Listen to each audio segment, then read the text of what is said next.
అసలు ఈ తిహార్ జైలు ఏంది? తిహార్ జైలుకు ఉన్నటువంటి విశిష్టత ఏంది? ఒకసారి మనం మాట్లాడుకోవాలి. అసలు తిహార్ జైలు పదే పదే చాలా మంది చెప్తా ఉంటారు. తిహార్ జైలు అంటే ఏంటి? తిహార్ జైలు అంత పెద్దగా ఉంటుందా? తిహార్ జైలు వ్యవహారం ఏంది?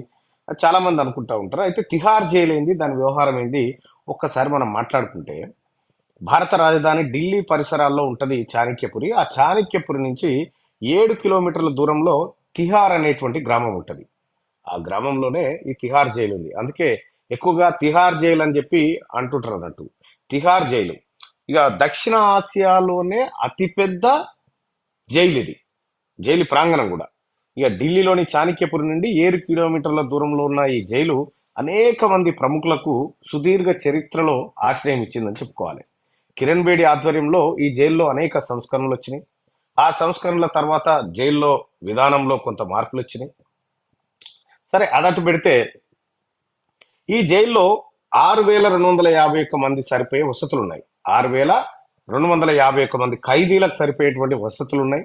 కానీ ఈ జైలు ఎప్పుడు అంతకంటే ఎక్కువనే మంది ఉంటారల్లా. ఎందుకంటే నేరాలలో పెరిగిపోయినాయి ఈ మధ్య కాలంలో.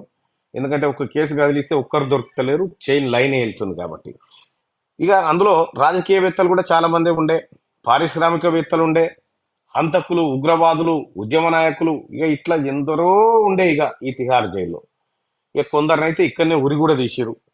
12 ఏళ్ల క్రితం పార్లమెంట్ మీద దాడి చేసిన ఆయన ఉన్నాడు కదా, ఆయన పేరేంది, అఫ్జల్ గురు. అఫ్జల్ గురువును ఉరి తీసింది కూడా తిహార్ జైల్లోనే. మాజీ ప్రధానమంత్రి ఇందిరాగాంధీ హత్య కేసులో ఉన్నటువంటి కెహార్ సింగ్, సత్వంత్ సింగ్లు కూడా ఈ జైల్లోనే వాళ్ళని ఉరి తీయడం జరిగింది. ఇక 1986 మార్చి 16న క్రిమినల్ చార్లెస్ శోభరాజు, అప్పుడప్పుడు మన ముఖ్యమంత్రి కేసీఆర్ ఇది రేవంత్ రెడ్డి గారు మాట్లాడుతూ ఉంటారు కదా, చార్లెస్ శోభరాజ్ లాంటి వాడు కేసీఆర్ అని చెప్పి.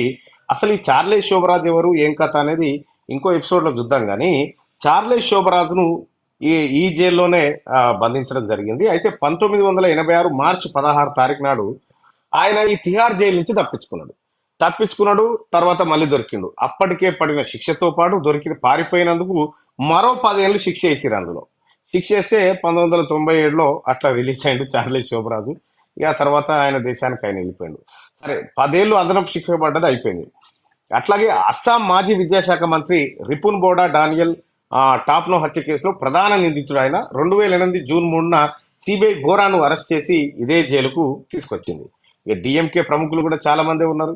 కేంద్ర మాజీ మంత్రులు ఏ రాజా, కనిమొలి, వినోద్ గోయంక, షాహిద్ బల్వా, సంజయ్ చంద్రలను ఈ 2G స్పెక్ట్రమ్ కేసు ఏదైతే ఉందో ఆ కేసులో అరెస్ట్ చేయడం జరిగింది. ఇదే జైల్లో కూడా అప్పుడు పెట్టడం జరిగింది.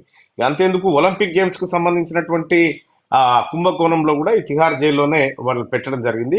ఒలింపిక్ అసోసియేషన్ మాజీ అధ్యక్షుడు కేంద్ర మంత్రి సురేష్ కల్మాడిని 2010లో జరిగిన కామన్వెల్త్ గేమ్స్ లో అవినీతి ఆరోపణల కారణంగా అరెస్ట్ చేసి ఇదే జైల్లో తరలించారు. ఇక పార్లమెంట్ లో అవిశ్వాస తీర్మానం సమయంలో డబ్బు ఎరచూపి ఎంపీలను ప్రభావితం చేసిన ఆరోపణలపై సమాజ్వాదీ పార్టీ మాజీ సభ్యుడు అమర్ సింగ్, ఆ తర్వాత అరవింద్ కేజ్రీవాల్ను అరెస్ట్ చేసి ఇక్కడ ఉంచారు.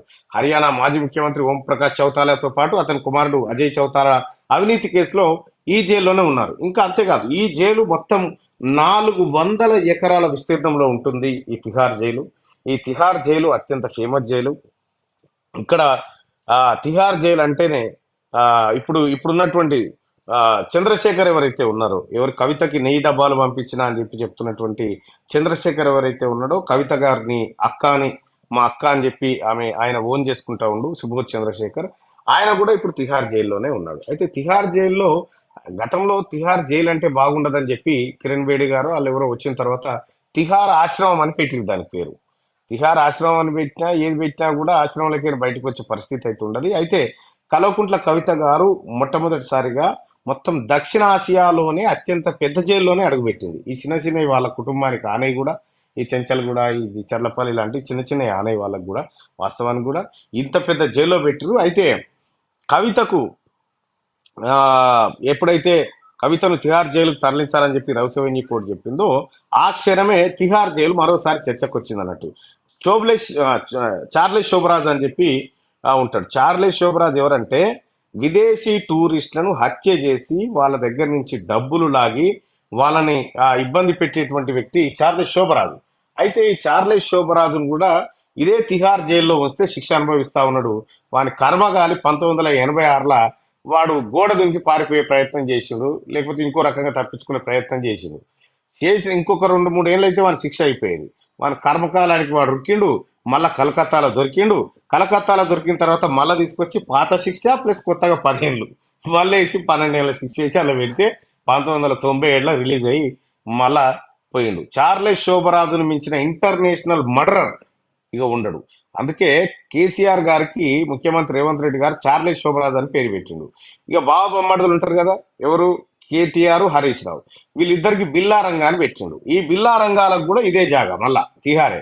ఈ బిల్లా రంగాలు ఎవరంటే 1970 ప్రాంతంలో ఢిల్లీలో ఒక గాయని ఏది ఆల్ ఇండియా రేడియోకి పోయి తన ప్రోగ్రాం కోసం పోతా ఉంటే ఈ బిల్లా రంగా అనేటోళ్ళు ఇద్దరు కలిసి ఆమెను కిడ్నాప్ చేసి అత్యాచారం చేసి హత్య చేసి ఆమెను ఆ హింసించడం జరిగింది.